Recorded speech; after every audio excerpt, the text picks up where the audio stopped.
자, 오늘은 마가복음 3장 27절을 함께 공부를 해보도록 하겠습니다. 마가복음 3장 27절.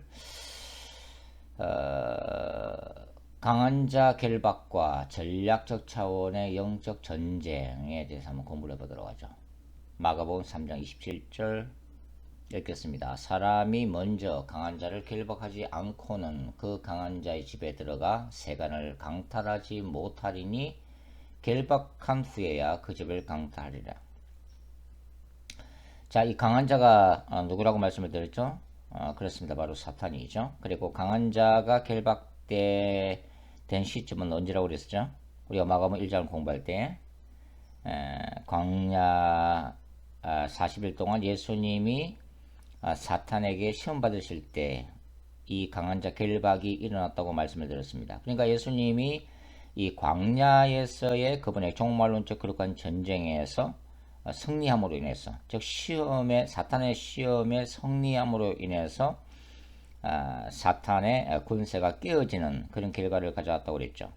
그래서 이 광야 시험 이후에 기록되어 있는 이 마가복음 1장의 가버나움 회당에서의 악령 축출 사건 이후에 모든 악령들이 예수님의 발 앞에 무릎을 꿇을 수밖에 없었다는 것을 마가가 보여주고 있다고 이미 말씀을 드렸습니다.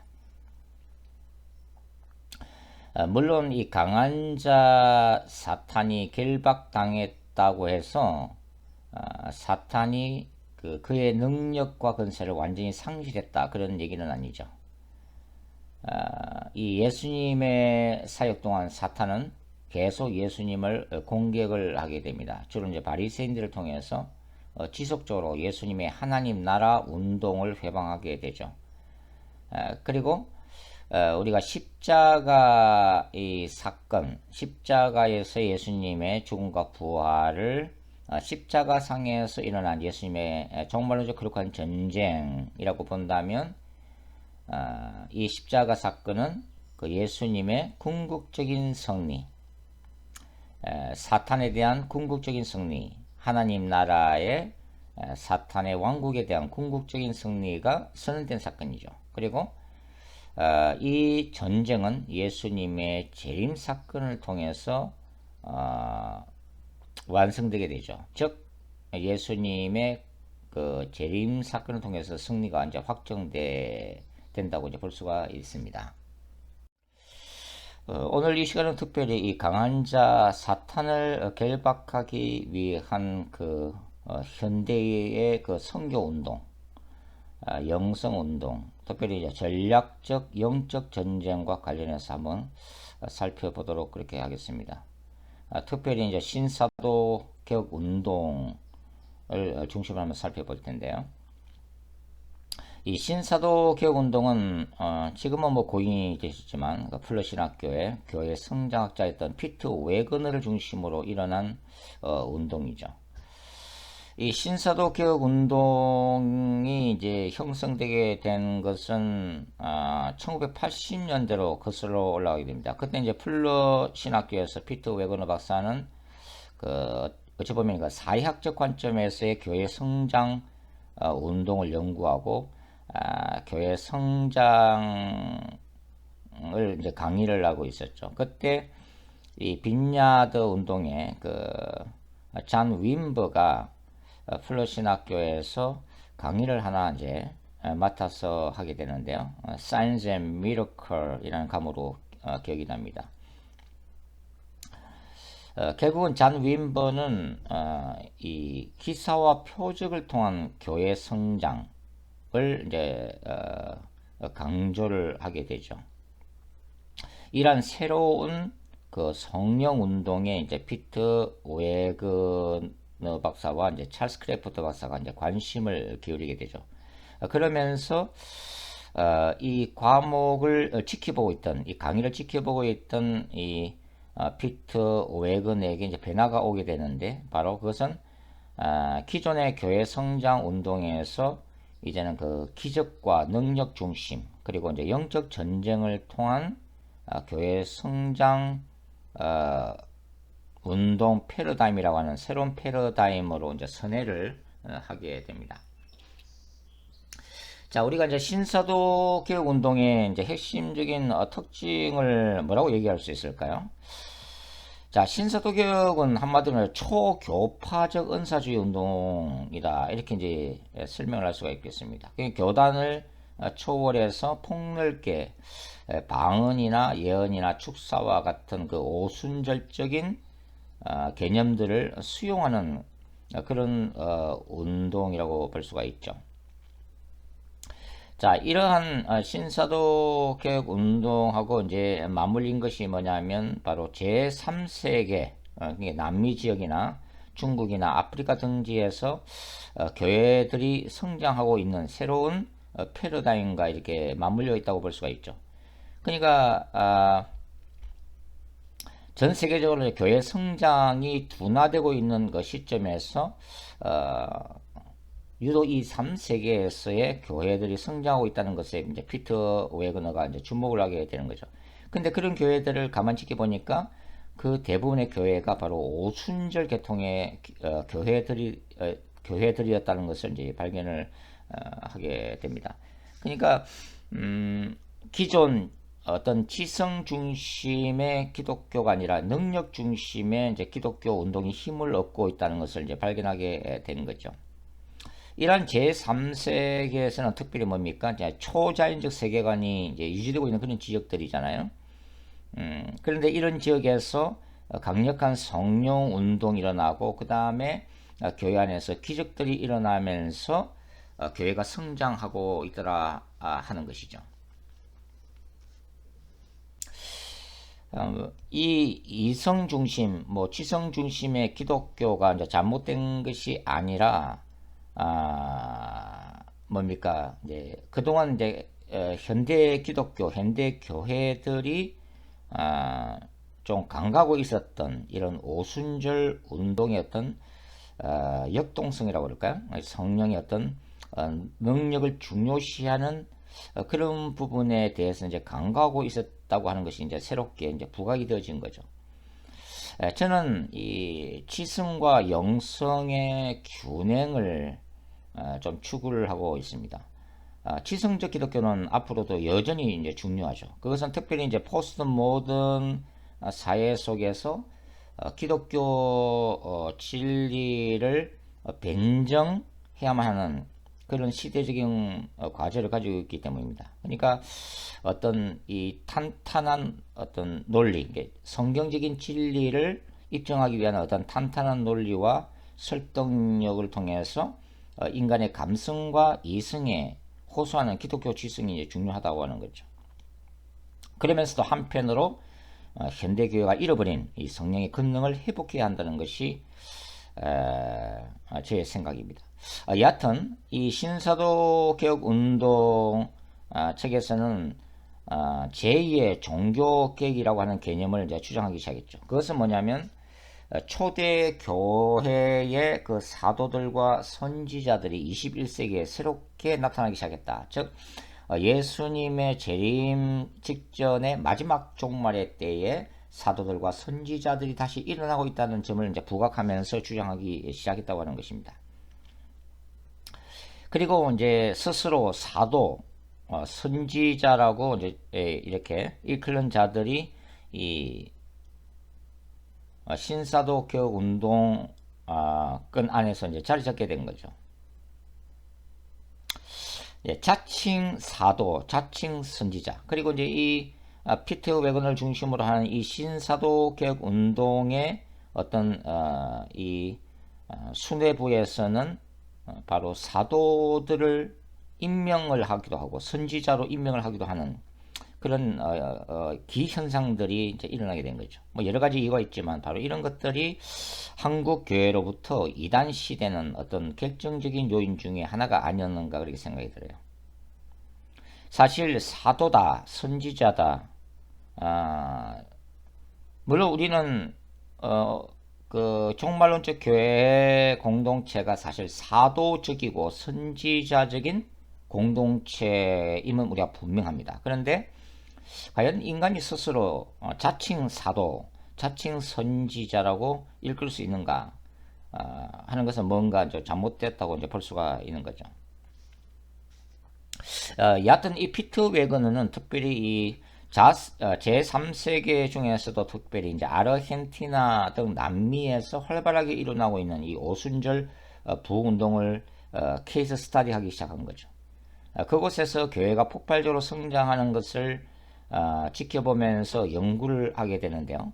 바로 이러한 남미에서의 이 오순절 부흥운동을 연구를 해보니까 주로 거기에 뭡니까 중보 기도라든지 그 다음에 파워 엔카운터 능력 대결이라든지 또 복음 전도를 통해서 한 지역에 위치해 있는 어떤 사탄의 경관진을 깨뜨릴 때 도시 부흥을 이끌어낼 수 있다고 하는 어떤 그러한 확신을 얻게 된 것입니다.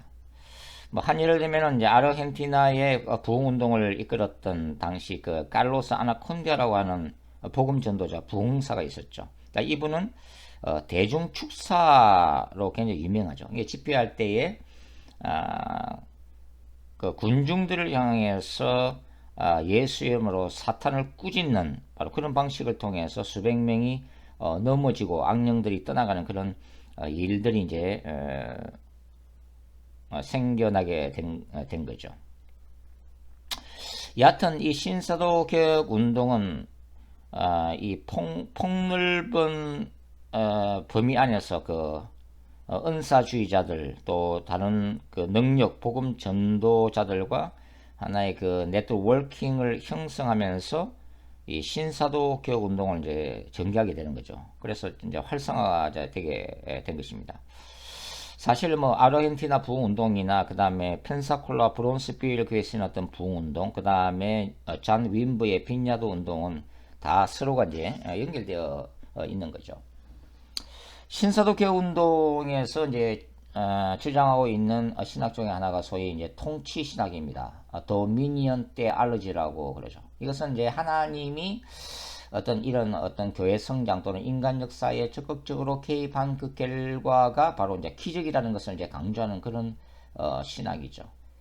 그래서 비단 뭐 신사도 개혁 운동뿐만 아니라 이런 오순절 운동에서 특별히 이제 창조적 기적을 이제 주장하게 된 거죠. 그러니까 집회 중에 뭐 썩은 이빨이 금이빨이 된다거나 또 금가루가 나타난다거나 이런 현상뿐만 아니라 어떤 인간의 없어진 인체, 팔다리가 새로 생기는 어떤 창조적 기적이 일어날 수 있다고 이제 주장을 이제 하기 시작한 것입니다. 사실 이런 것들이 이제 영적 전쟁 또는 이 파워 에반젤리즘은 신사도 개혁 운동만의 고유한 어떤 특징은 아니죠. 이런 개념들은 이미 뭐 인터콥이라든지 또 예수 전도단이라든지 선교단체에서 이미 폭넓게 받아들이고 있었던 그런 개념이죠.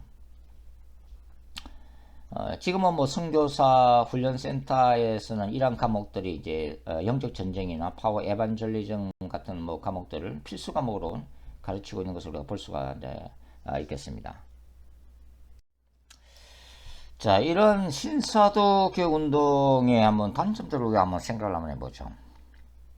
아까 제가 이제 말씀드렸다시피 스스로 사도들과 선지자들을 임명한다고 하는 것은 명백히 그것은 잘못됐다고 생각해요. 굉장히 위험한 거죠, 사실은. 하나님이 물론 하나님이 이렇게 인정하시는 어떤 사도적인 인물도 있을 수가 있고 또 선지자적인 인물도 분명히 있을 것입니다.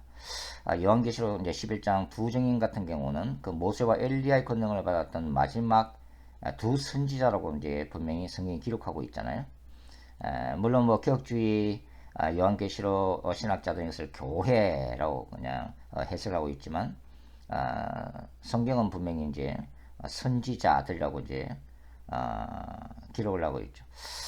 여하튼 근데 그 하나님이 인정하는 그거는 뭐 인간이 알 수가 없는 부분이죠. 하나님이 인정하는 사도들과 선지자적인 하나님의 사람들이 있을 수는 있지만 인간 스스로가 어떤 뭐 약간의 은사와 능력이 있다고 해서 스스로 사도다 선지자다 하는 것은 굉장히 어찌 보면은 우스꽝스러운 그런 거죠.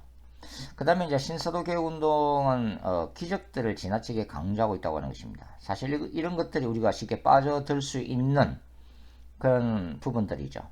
저도 기적들을 강조하지만은 이것이 지나치게 극단화될 때는 늘 위험하다고 하는 거죠. 어떤 운동이든지 어떤 영성 운동이든지 한 부분이 전체를 이끌어가는 핵심적인 사상이 될 수는 있어요. 근데 우리가 늘 조심해야 될 게 뭐냐면 그것이 이제 우상화될 때 늘 이제 위험하다고 하는 거죠. 예를 들어서 뭐 제자 훈련 같은 경우 굉장히 좋은 거 아닙니까? 그죠? 제자 훈련 패러다임이. 근데 만일 제자 훈련 그 자체가 너무 강조돼서 우상화되면 어떻게 돼요? 굉장히 곤란한 일이 생기는 거죠. 그는 뭐 예수님보다 이렇게 제자 훈련 패러다임이 더 높아지는 그런 치명적인 결과를 가져오기도 하죠. 모든 영성 운동들이 다 그런 거 아닙니까? 예, 뭐 칼빈주의도 마찬가지고 그 자체가 이제 우상화되면 굉장히 곤란해진다고 하는 거죠. 자, 그래서 이 신사도 개혁 운동은 기적들을 지나치게 강조를 하고 있다는 것을 단점으로 볼 수가 있겠습니다. 사실 그 은사주의 운동이 이 전통적인 교회 안에서 외면을 당했던 이유 중에 하나가 뭐예요? 자, 은사주의자들이 지나치게 은사 중심으로 어떤 세력을 형성하면서 교회 분열을 가져왔다고 하는 거죠. 그러니까 교회 안에서 이런 은사주의와 비은사주의 성도들 간의 갈등이 일어나면서 어려움을 많이 당했기 때문에 전통적인 교회들이 은사주의자들에 대해서 굉장히 경계심을 갖게 됐다고 하는 거죠. 그리고 이러한 은사주의 오순절 운동들이 뭡니까? 극단적으로 신비주의에 빠져들 때 많은 문제를 일으킬 수 있다는 거 우리가 인정을 해야 한다는 것입니다. 그리고 이러한 기적들, 능력들, 뭐 은사들에 대한 경계는 뭐 예를 들어서 존 메가드 목사님과 같은 미국의 유명한 강의 설교자죠. 은사 종식론, 즉 1세기 사도 시대에 일어났던 이 기적들, 은사들은 이미 정경, 성경이 완성되면서 이제는 사라졌다라고 이제 주장하는 이런 은사 종식론, 기적 종식론에 의해서 이제 또 외면을 이제 받게 됐다고도 볼 수가 있죠. 그 다음에 이제 신사도교 운동의 단점은 바로 성경적 신학의 부재라고 볼 수가 있습니다. 사실 이 신사도교 운동의 중심에 누가 있어요? 바로 교회 성장학자인 바로 피터 웨그너가 있죠. 피터 웨그너의 이런 신사도 개혁 운동을 이끌면서 신사도 개혁 운동이 뭡니까? 건전한 성경적 이 기반 위에서 신학적 기반 위에서 균형을 잡으면서 발전할 수 있는 그런 그렇게 이제 했어야 되는데 사실 이 피터 웨그너 박사 자체가 이제 교회 성장학자 또 이라고 하는 어떤 한계로 인해서 건전한 신학을 형성하지 못했다고 이제 보는 것이죠. 그 다음에 이 전략적 영적 전쟁에 대한 지나친 관심과 극단적인 주장을 들 수가 있겠습니다. 저는 개인적으로 이 전략적 영적 전쟁의 개념을 수용하고 있는 입장입니다. 그럼에도 불구하고 이 과연 전략적 영적 전쟁만이 최고의 전략인가? 과연 전략적 영적 전쟁만이 교회가 성장할 수 있는 유일한 해답인가? 전략적 영적 전쟁만이 이 선교 정책에 있어서 선교 전략에 있어서 최고의 자리를 점하고 있는가라는 것에 대해서는 저는 반대한다고 하는 거죠. 분명히 그 한계가 있다는 그런 얘기죠. 그거는 뒤에 이제 한번 또 말씀을 드리도록 하겠습니다. 자, 우리가 이제 전략적 영적 전쟁의 이런 어떤 것을 좀 더 살펴보기 전에 이 영적 전쟁에 보통 세 가지로 우리가 나누죠. 첫 번째가 개인적 차원의 영적 전쟁, 두 번째가 주술적 차원의 영적 전쟁, 세 번째가 전략적 차원의 영적 전쟁을 들 수가 있겠습니다. 피터 웨그너 박사가 전략적 차원의 영적 전쟁, 즉 도시에서의 부흥, 교회 성장 운동에 관심을 가졌다면 같은 플러 신학교 이 선교부 안에 교수였던 찰스 크래프트는 개인적 차원의 영적 전쟁에 관심을 가졌던 인물입니다. 이 찰스 크래프트는 개인적 차원에서 축사 사역을 전개를 했죠. 근데 이제 찰스 크래프트의 축사 사역의 특징은 뭡니까? 상담과 축사를 병행하는 거죠. 그러니까 이 축사 악령 축주를 요청한 이 피상담인과 계속 상담을 하면서 이제 어린 시절부터 어떤 영향을 받아왔는지 그 성장 과정에서의 어떤 상처나 쓴뿌리들을 중심으로 그 어떤 악령들이 내재되어 있는지를 체크해 나가는 거죠. 그러니까 이 상담을 병행을 한다고 하는 것입니다. 이것의 사실 장점은 뭐냐면 우리 일반적으로 한국 이런 축사 사역자들의 경우 부흥사 목사님들의 경우는 그냥 바로 이렇게 안수해서 나서 예수 이름으로 명하노니 이 속에 있는 사탄아 물러가라 해서 바로 쫓아내려고 시도하는 경우가 많잖아요. 근데 그럴 경우는 한꺼번에 악령들을 쫓아낼 때는 그만큼 악령들의 반발도 거세다고 하는 거죠. 근데 이 찰스 크래프트 식은 어느 정도 시간을 가지고 피상담인과 계속 상담을 하면서 이 상담하는 그 과정 가운데 어떤 그 사탄의 권세를 약화시키는 그런 작업들을 병행을 해놓은 거죠. 이것을 전진적 축사라고 할 수도 있겠습니다. 찰스 크래프트는 이 상담을 하면서 이제 계속 물어보는 거죠. 예수로 명한다. 네 속에 들어있는 이 악령에 너는 누구냐? 언제 들어왔느냐? 또 이 속에 있는 다른 악령들은 너의 정체를 밝혀라. 이런 식으로 이제 악령과의 대화를 통해서 어떤 악령들이 피상담자 속에 있는지를 체크하면서 쫓아내가는 그런 과정이라고 할 수가 있습니다. 그리고 찰스 크래프트만의 이제 고유한 축사가 뭐냐면 어떤 악령들의 정체를 알았을 때 예수의 이름으로 그 악령들을 박스 속에다가 이제 집어넣는다고 하는 거죠. 이는 뭐 찰스 크래프트만의 어떤 뭐 축사 테크닉이라고 볼 수가 있는데, 여하튼 여기서 조금 이제 문제가 되는 것은 뭐냐면 악령과의 대화를 통해서 정보를 지속적으로 얻는 것은 굉장히 바람직하지 못한 거죠. 건전하지 못하다고 볼 수가 있습니다. 왜냐하면 악령이라는 것은 뭐 일시적으로 이 진실을 얘기할 수는 있겠지만 결국은 악령이라는 게 본질은 거짓의 영이기 때문에 복음서에 봐도 예수님은 바로 이제 악령들을 추출해 내시잖아요. 그래서 이 악령들과 지속적으로 대화를 유지하는 것은 바람직하지 못하다. 그렇게 말씀을 드릴 수가 있겠습니다. 자, 이제 그 전략적 차원의 영적 전쟁에 대해서 조금 이제 한번 더 깊숙이 한번 살펴볼 텐데요. 자, 전략적 차원의 영적 전쟁의 개념은 한 도시를 지배하고 있는 사탄적인 권세를 직시하는 것이죠. 그리고 그 도시 안에 형성되어 있는 그 사탄의 견고한 진을 파쇄하는 것이 바로 전략적 차원의 영적 전쟁이라고 할 수가 있겠습니다. 사실 이 부분에 대해서는 이와 관련해서는 피트 웨그가 굉장히 많은 책들을 이제 저수를 해냈었죠. 자, 이 전략적 차원의 영적 전쟁과 관련된 또 하나의 개념이 뭐냐면 바로 스피리추얼 매핑 개념입니다.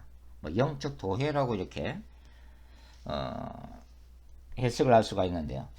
원래 이 스피리추얼 매핑 개념은 조지 오티스가 제시한 그런 개념이죠. 자, 이것을 이제 피터 웨거너가 여러 가지 케이스 스타디를 통해서 좀 더 다듬고 개념을 정리했다고 이제 볼 수가 있습니다. 저도 이 플러 신학교의 영적 전쟁을 공부하기 위해서 사실 이제 유학을 왔었는데요.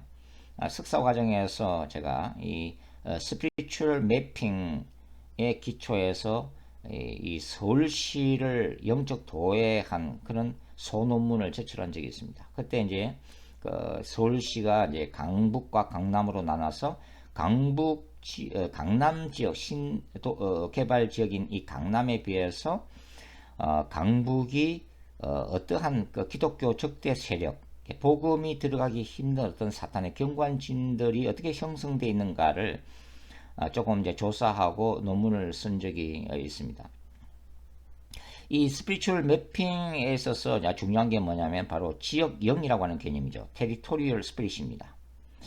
지역영이라고 하는 것은 어떤 마을, 어떤 도시를 붙들고 있는 대장급 마귀에 대한 그런 개념이죠. 그것이 이제 테리토리얼 스피릿이죠. 이 지역령을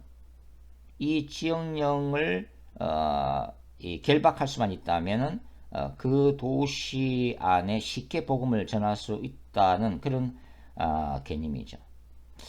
우리가 이제 예를 들면은 우리가 이제 헐리우드 하면은 어떤 테리토리얼 스피릿이 지배하고 있다고 볼 수가 있죠. 바로 이제 음란의 영입니다. 왜냐하면 이제 이런 헐리우드에서 이런 음란물 포르노 영화들이 많이 만들어지고 있기 때문에 그 지역은 음란의 영이 지배하고 있다. 이렇게 이제 우리가 보통 생각할 수 있는 거죠. 샌프란시스코는 어떤 테리토리얼 스피릿이 지배하고 있다고 볼 수가 있죠. 바로 동성의 영입니다. 왜냐하면 샌프란시스코 전 인구의 10% 이상이 동성 연애자이기 때문에 타 도시와 비교할 때에 샌프란시스코는 동성의 영이 강하게 지배하고 있구나 하는 것을 우리가 쉽게 이제 알 수가 있다고 하는 것이죠. 자, 이 전략적 영적 전쟁과 관련해서 선교단체에서 하고 있는 게 바로 땅밟기 기도죠. 땅밟기 기도. 땅밟기 기도. 뭐 인트콥이나 예수 전도단에서도 즐겨 사용하고 있는 방법이기도 한데요. 사실 이제 땅밟기 기도도 굉장히 이제 신학적으로는 굉장히 논쟁을 일으키고 있는 그런 주제이죠. 물론 이제 땅밟기 기도의 성경적 근거를 이제 여호수아서에 나오는 여리고성 이제 그 전투에 기반하고 있지만 사실 뭐 전략적 영적 전쟁에 대한 성경적인 개념은 우리가 생각보다 그렇게 성경 속에서 그렇게 많이 찾아보기는 힘듭니다. 여하튼 이 지금 이제 땅밟기 기도와 관련해서 이제 문제가 되고 있는 게 뭐냐면 이것이 굉장히 무례한 기독교적 방식을 보여주고 있다고 하는 거죠. 뭐 한국에서도 이 땅밟기의 그 연장선상에서 우리 이제 기독 청년들이 불교 사찰을 난입하고 그 다음에 뭐 대웅전을 어지럽히고 불상을 파괴하는 뭐 그런 일들 인해서 또 이렇게 매스컴에 오르내린 적이 있잖아요. 저는 이러한 행위 자체가 이제 저는 이것을 영적 전쟁이라고 부를 수 있다면 저는 저 차원의 영적 전쟁이라고 부르고 있습니다. 저 차원의 영적 전쟁이죠. 이제 이런 것들이 이 매스컴을 지켜보는 이러한 뉴스를 지켜보는 수많은 불신자들 하여금 뭘 일으키는 거예요? 기독교에 대해서 반감을 불러일으킨다는 거죠. 그래서 기독교 복음에 대해서 마음의 문을 닫는 더 큰 파괴적인 결과를 가져온다고 하는 것이죠. 그러니까 이것을 이제 저 차원의 영적 전쟁으로 밖에는 볼 수가 없다고 하는 것입니다. 그러니까 영적 전쟁이라는 것이 어떤 물리적으로 파괴하는 것에 있는 것은 아니잖아요. 그것은 중보 기도를 통해서 복음 전파를 통해서 또 여러 가지 방식으로 진행되는 것이 바로 영적 전쟁이라고 말씀을 드리고 싶습니다. 그러나 그럼에도 불구하고 이 땅밟기 기도가 전혀 미신적이고 비성경적이고 쓸모없는 것인가? 저는 그렇게 생각하지는 않습니다. 우리가 선교 대상 지역을 방문해서 그 땅을 위해서 기도하는 것은 굉장히 중요한 의미가 있는 거죠. 특별히 이제 이슬람 지역이나 불교 지역, 뭐 이제 힌두교권 이런 어떤 땅을 물론 우리가 그 땅에 직접 안 가더라도 얼마든지 기도를 통해서도 할 수가 있지만은 그 땅을 직접 밟고 그 땅을 순례하면서 그 땅이 사탄의 권세에서 풀려나기를 기도하고 이곳에 하나님의 나라가 임하기를 기도하고 그 땅에 있는 영혼들이 구원을 받는 것을 기도하는 것은 대단히 중요한 것이죠. 자, 여기서 이제 중요한 것이 뭐냐면 전략적 영적 전쟁에 있어서 굉장히 중요한 개념이 바로 중보기도입니다. 중보기도. 그러니까 한 도시를 지배하는 정사급 악령의 정체를 밝혀내고 그것을 대적하는 강력한 중보기도. 이것을 뭐 전투기도라고도 부를 수가 있는데요. 자, 이 중보기도를 통해서 뭡니까? 사탄의 경관진을 무너뜨리면 도시 내의 부흥을 이끌어낼 수 있다고 보는 것이 바로 전략적 영적 전쟁의 핵심적인 개념이죠. 그리고 이제 이러한 전략적 영적 전쟁의 그 중요한 성경적인 근거로서 바로 다니엘 10장을 들 수가 있습니다. 그게 보면 우리 가브리엘 천사가 뭡니까? 다니엘의 기도에 응답하기 위해서 파송됐지만 21이라고 하는 기간이 걸리게 되었다는 얘기죠.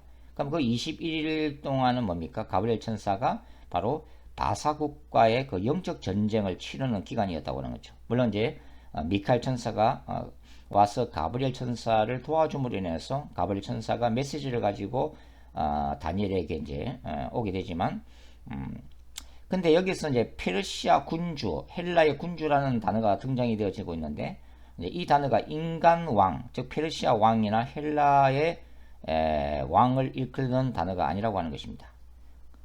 이 단어는 페르시아와 헬라 제국 배후에 존재하는 고위급 악령들을 의미한다고 보는 거죠. 보통 이제 땅의 왕들을 의미하는 것은 히브리어 멜렉을 씁니다. 멜렉.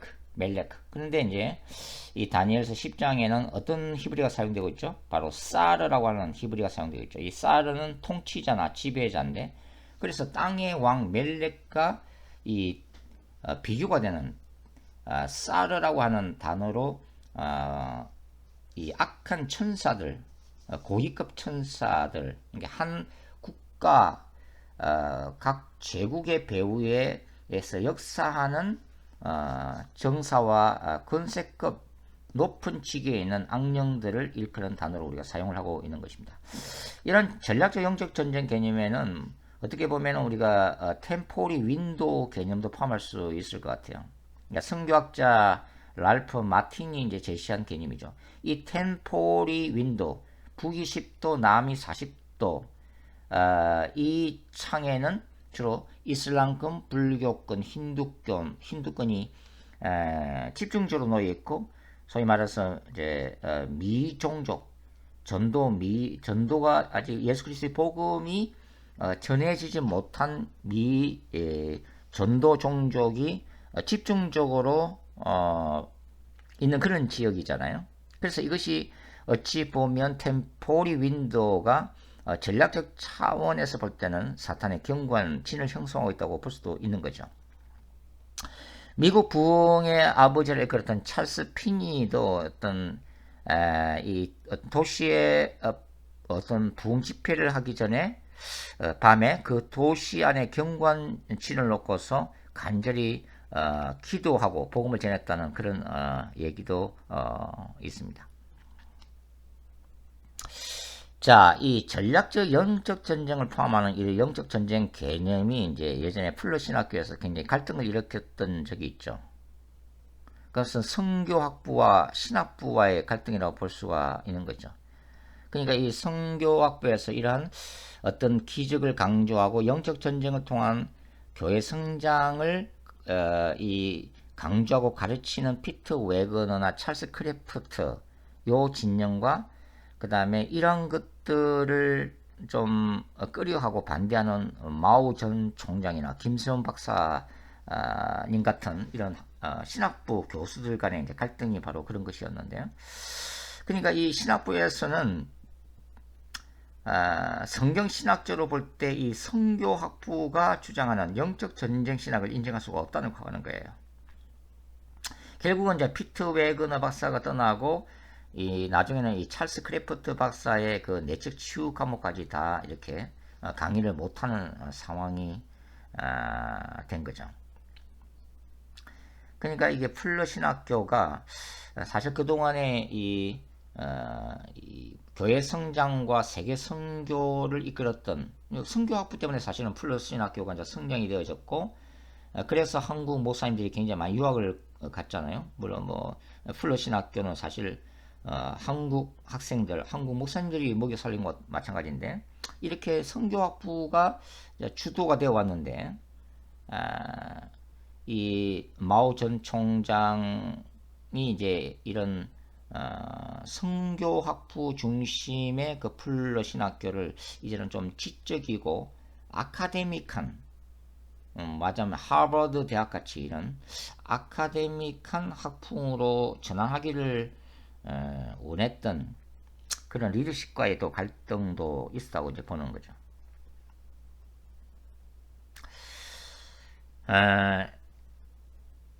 이 전략적 영적 전쟁이라고 하는 개념에서 우리가 놓치지 말아야 될 점은 바로 뭡니까? 바로 초자연적인 세계관이죠. 초자연적인 세계관. 기독교가 가지고 있는 이 복음 안에 내포되어 있는 초대 교회부터 가지고 있었던 이 초자연적인 세계관을 포함하고 있다고 하는 거죠. 예전에 그 풀러 신학교에 그 선교학부의 폴 히버트 교수님이 배제된 중간지대 개념을 책에서 제시를 했었죠. 배제된 중간지대.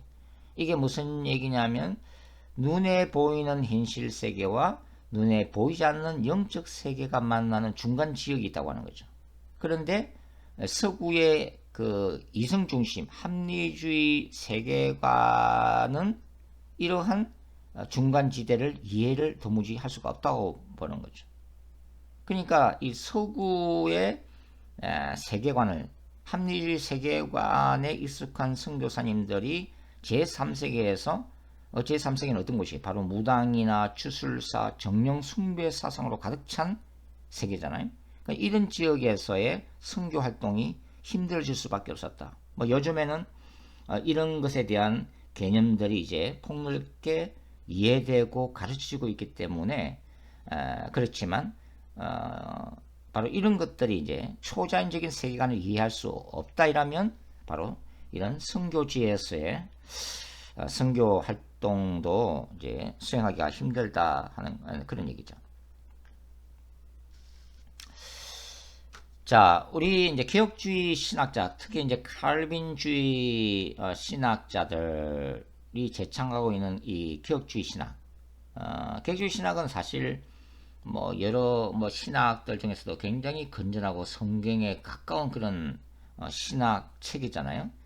그 하나님의 영광과 절대 주권을 강조하고 하나님 나라를 강조하고 제자도를 강조하고 십자가의 그 어떤 신학을 강조하고 말씀을 중요시기고 또 신학 자체를 빼들려고 하는 굉장히 훌륭하고 좋은 유산들을 우리한테 전해주지 않습니까? 그런데 중요한 것은 뭐냐면 이런 개혁주의 신앙에서는 말 그대로 말씀과 이제 신학만을 강조하고 있다고 하는 거죠. 기독교가 잃어버린 초자연적 세계관을 회복해야 하는 우리 그런 시대로 우리가 접어들고 있기 때문에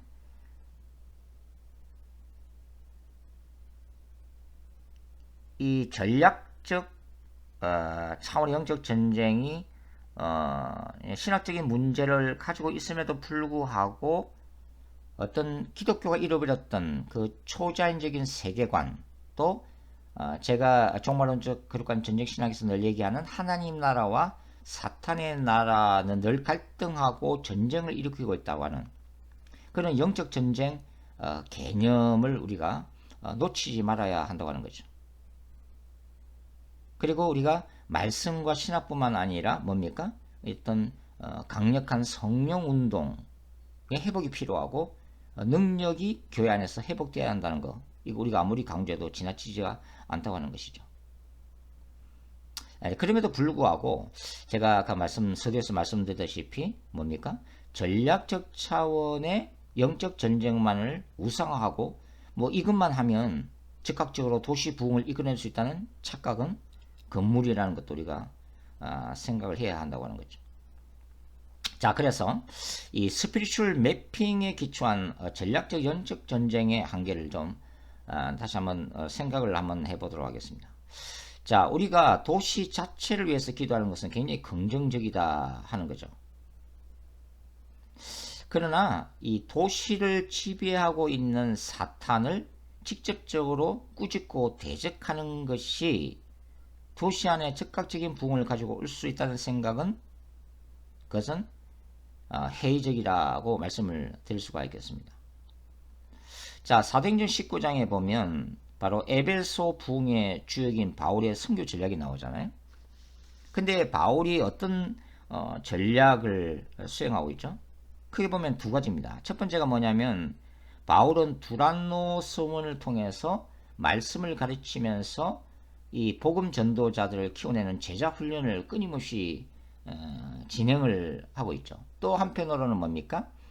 바울을 통해서, 이게 물론 하나님이 하신 일이지만 바울을 통해서 기사와 표적이 두드러지게 나타나고 있다고 하는 거죠. 그래서 그 에베소의 수많은 시민들이나 마술사들이 바로 이 부분, 바울을 통해서 나타나는 그 예수님이 행하시는 능력에 주목하기 시작하면서 뭡니까? 복음을 받아들이고 있다 하는 거죠. 그러나 이 사도행전 19장에 사도 바울이 그 당시 이 에베소를 중심해서 소아시아 전체라고도 볼 수 있지만은 이 에베소에 위치했던 사탄의 가장 견고한 진이 뭐예요? 바로 아데미 신전이잖아요. 그 아데미 신전을 바울이 찾아가서 이 사탄을 직접적으로 꾸짖고 대적한 일은 없다고 하는 거죠. 영의 세계에서 우리가 제한해서 안 되는 것은 사실 성령 역사입니다. 성령님이 어떤 경우는 강력하게 임하시면서 어떤 사탄을 꾸짖게 하는 그런 부분도 저는 있을 수 있다고 생각해요. 그러나 그것은 극히 소수의 예외적인 경우라고 말씀을 드리고 싶습니다. 사실 이 전략적 차원의 영적 전쟁, 한 도시를 붙들고 있는 악령의 아이덴티티를 밝혀내고 그 사탄을 꾸짖고 떠나라고 명령하는 이런 전투 기도 중심의 중보 기도 사역은 사실 대부분의 크리스찬들이 할 수 있는 사역이 아니죠. 그것은 소수의 은사자들을 중심으로 이러한 사역에 특별한 부르심이 있는 소수의 크리스찬만이 할 수 있는 사역이라는 것을 우리가 기억해야만 합니다. 그것은 예언도 있어야 되고 환상도 있어야 되고 영분별의 은사도 있어야 되는 거죠. 그것도 특별한 경우에만 사실 감당할 수 있는 사역이라고 하는 것이죠. 여러분도 잘 아시지만 그 은사 자체가 그런 거잖아요. 사실 은사 자체가 주관적 체험에 기초하고 있기 때문에 언제든지 변질되거나 왜곡될 가능성이 있다고 하는 거죠. 예언 은사 같은 경우도 마찬가지잖아요. 자, 어떤 분이 아무리 신실하고 또 굉장히 깊이 있는 예언을 하는 분이라 할지라도 항상 성령으로부터 오는 예언만 하는 것은 아니다 하는 거죠. 제가 전임 전도사 때 우리 이제 교회에 한 권사님이 계셨는데 이 권사님이 굉장히 기도를 많이 하시는 분이었어요. 특별히 예언의 은사가 굉장히 강하셨던 분이에요. 근데 그 예언이 굉장히 정확한 분이었어요. 근데 이제 문제가 생긴 게 뭐냐면 그 교회에 이제 그 청년부에 자기 아들이 있었는데 그 같은 청년부 안에 또 다른 자매에 관심을 가지기 시작한 거예요. 이 권사님이. 근데 어느 날 순간부터 그 자매를 위해서 예언의 은사를 활용해서 기도할 때에 늘 그런 말씀을 하셨다고 하는 거죠. 하나님이 지금 내게 말씀하셨다. 너는 내 아들과 결혼해야 한다고 말씀을 하신다. 너는 내 며느리다.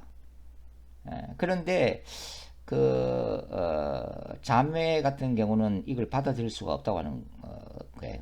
아무리 하나님의 말씀이고 예언이지만 그 청년한테 되게 관심이 배우자로서 결혼 상대자로서 그런 어떤 관심이나 감정이 도무지 끌리질 않았다고 하는 거죠. 그러니까 그런 갈등의 세월을 계속 몇 년간을 보내게 되었다고 하는 거죠.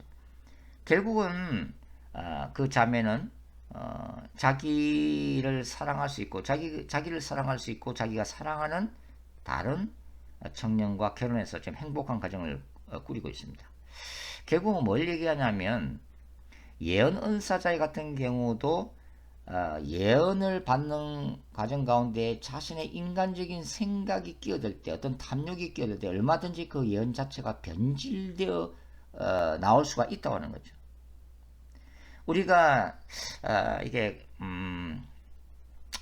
좀 위험한 부분을 보통 보면은 이제 종말론, 그 다음에 기사와 표적을 강조하는 이런 오순절 운동, 그 다음에 영적 전쟁 분야, 이게 이제 좀 위험한 분야라고 얘기하잖아요. 근데 제 관심 분야가 이 종말론, 오순절 운동, 영적 전쟁 분야거든요. 근데 이런 분야가 늘 논쟁의 중심이 있다는 것을 우리가 이제 부인을 못하는 거예요. 그래서 이러한 그 종말론이나 그 다음에 기사와 표적 운동이나 영적 전쟁 분야는 늘 뭡니까? 말씀과 성경적인 신학으로 균형을 잡아줘야 극단적인 신비주의에 빠지지 않고 또 사탄한테 미혹되지 않는다고 하는 거예요. 그만큼 이 말씀과 신학이 중요하다고 하는 것입니다. 자, 시대적으로 일어났던 그 놀라운 부흥운동, 영국에 우리가 잘 알고 있는 조지 휘필드나 요한 웨슬리안 부흥운동이 있고, 또 미국에는 또 누가 있어요? 조나단 에드워드, 그 다음에 찰스 피니도 있고, 그 다음에 D.L. 무디, 또 LA 아주사 오순절 부흥운동이 있죠. 뭐 한국에서는 1907년도에 평양 대부흥운동을 들 수가 있겠습니다. 이러한 한 도시나 나라 전체를 뒤흔드는 영적 부흥의 역사야말로 뭐라 표현할 수 있어요? 한 도시나 나라를 장악하고 있는 사탄의 경관진이 무너지는 그런 역사잖아요. 그런데 우리가 역설적으로 얘기하면 이러한 조지 휘필드나 요한 웨슬레나 조나단 에드워드나 찰스 피니나 D.L. 무디나 또 LA 아주사 오순절 운동이나 평양 대부흥운동이 피터 웨그너가 주장했던 유의 전략적 영적 전쟁 개념을 이해하고 사역했기 때문에 그런 부흥이 일어났는가 하는 거예요. 아니라고 하는 것입니다. 아니라고 하는 거죠. 이 땅에 부흥이 일어나기를 원하는 간절한 사람들의 뜨거운 기도, 그리고 하나님의 섭리와 하나님의 계획에 따라 강력한 성령을 부어주시는 하나님의 역사, 사실 그것이 부흥의 역사를 일으켰다고 하는 것입니다. 저는 이런 영적 전쟁 개념을 모르는 것보다는 아는 것이 도움이 된다고 생각해요. 전략적 영적 전쟁을 모르는 것보다는 전략적 영적 전쟁에 대해서 잘 알고 이해하는 것이 중요하다고 생각합니다. 그러나 전략적 영적 전쟁만이, 그러한 개념만이 부흥을 이끌 수 있는 유일한 도구, 최고의 전략이라는 주장은 잘못됐다는 말씀을 드리고 싶은 거예요. 그동안 신사도 개혁 운동에서 많은 집회들을 했습니다. 요즘에는 뭐 뜸하지만 한때는 굉장히 뜨거웠죠. 근데 그런 집회를 제가 가봤지만 결국은 뭘 느끼냐면 은사적 집회 수준에 불과하다고 하는 거예요. 신사도 개혁운동에서의 이러한 부흥운동, 영성운동에는 깊이 있는 말씀 메시지도 없고 신학도 없고 무엇보다도 강력한 회개 역사도 없었다고 하는 것입니다. 과연 깊은 회개가 빠진 부흥이 과연 부흥인가 하는 거죠. 하나님의 강력한 임재 앞에서 인간은 회개할 수밖에 없는 거예요. 그것이 성경의 가르침입니다. 그것이 영적 부흥의 핵심이에요. 하나님이 찾아오시면, 하나님이 방문하시면 그 거룩한 하나님의 임재 앞에서 죄악된 인간은 깊이 회개할 수밖에 없다고 하는 것입니다. 깊은 회개가 동반이 되어야 삶의 변화가 있는 거죠. 그리고 개인적인 삶의 변화가 있어야 사회적인 변화도 이끌 수 있는 것이고 사회 안에서의 하나님의 나라의 임함도 가능하다고 하는 것이죠. 그런 차원에서 신사도 개혁 운동은 많은 신학적인 결함을 가지고 있었다고 말씀을 드릴 수가 있겠습니다. 또한 우리가 이제 이런 뭐 신사도 개혁 운동을 포함한 오순절 운동에서 우리가 하나 더 조심해야 될 게 뭐냐면 지나치게 어떤 특정 장소나 물건에 악령이 들려있다는 것을 강조하는 것도 바람직한 것은 아니에요. 물론 그럴 가능성이 없다는 것이 아니라 그것을 강조할 때 문제가 생긴다고 하는 거죠. 그러니까 누구 말 맞다는 모든 숲속에서 악령들을 찾아내려고 하는 시도가 바람직하지 않다고 하는 것입니다. 그것은 마술이나 부적, 주문을 사용하는 사탄운동, 오컬트에서 같은 주술적인 차원으로 전락할 수도 있기 때문에 우리가 조심을 해야 한다고 하는 거죠. 자, 오늘은 이 강한 자 결박과 전략적 차원의 영적 전쟁을 신사도 개혁 운동을 중심으로 해서 한번 공부를 해봤습니다. 저 개인적인 또 견해를 좀 말씀을 드리면 제가 출판한 3권의 책 중에서 2권 두 정인이 온다와 이제 마지막 기독교를 중심으로 조금 간략하게 정리를 하고 마칠까 하는데요.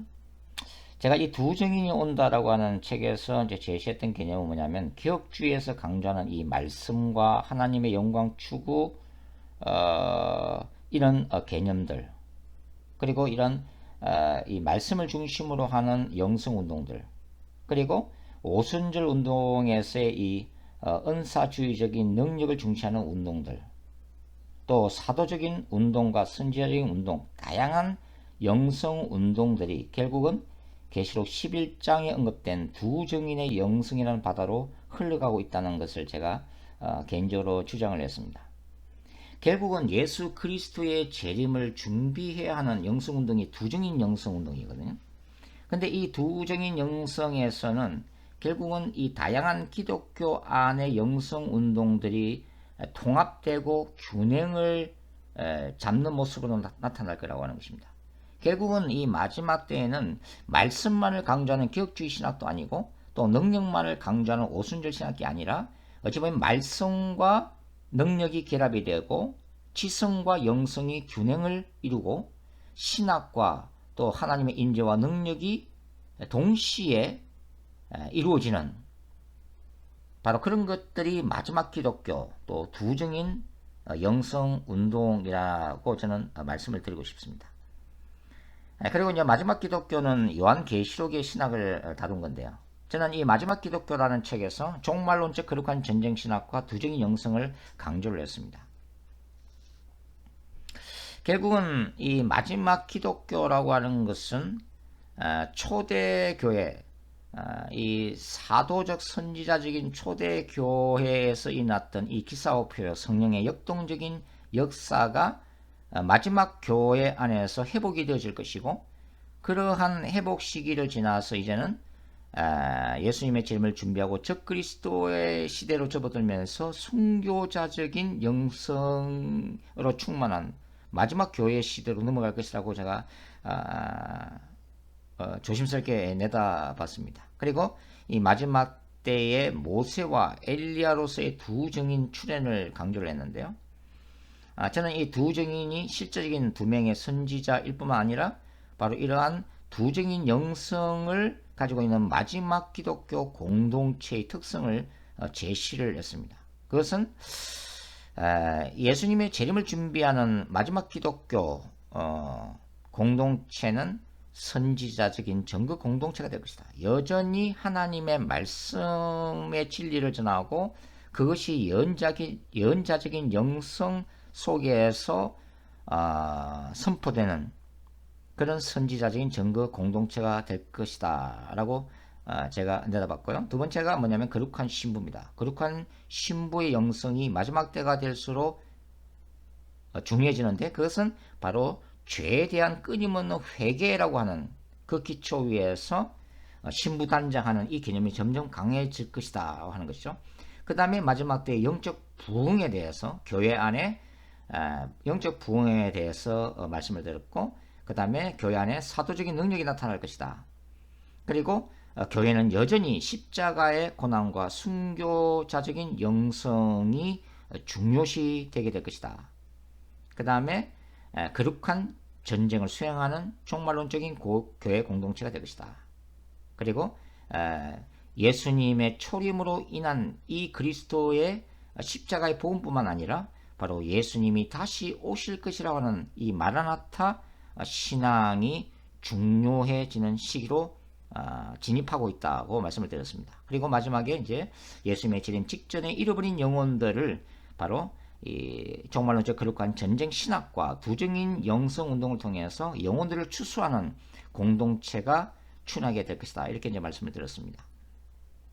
전략적 영적 전쟁, 한 도시나 국가 안에 있는 사단의 경관진을 깨뜨리는 이 전략적 차원의 영적 전쟁의 기본적인 개념은 굉장히 중요하다고 저는 생각합니다.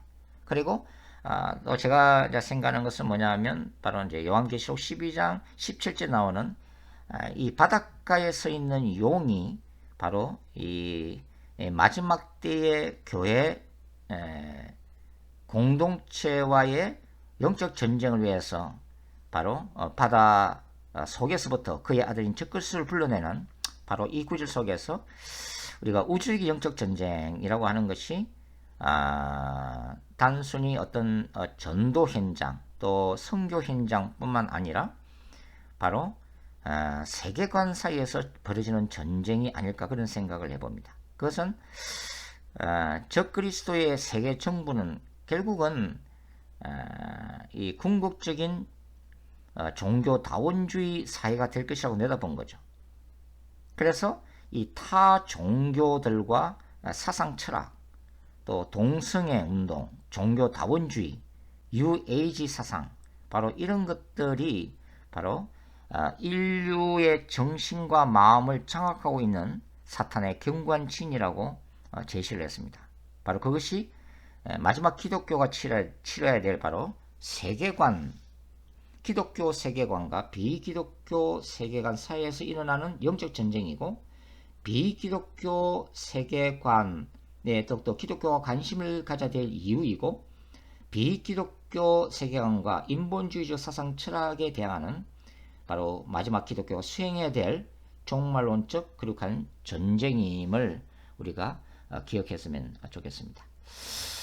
자, 오늘 이 강한 자 개념과 그 다음에 이제 전략적 영적 전쟁 개념을 이제 살펴봤는데요.